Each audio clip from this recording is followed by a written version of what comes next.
Didn't go so well sometimes. Ellie, I'm sorry.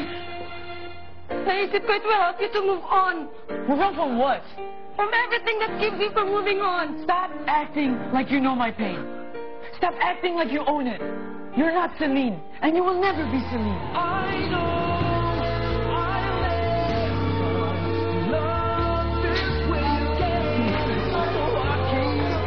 Aww, bravo, Maymay. Kuya Edward daw. Mia, mahal kita.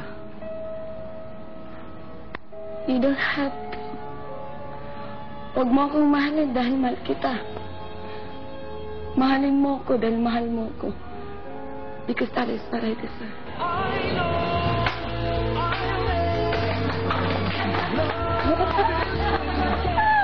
Grabe sa hugot, Maymay!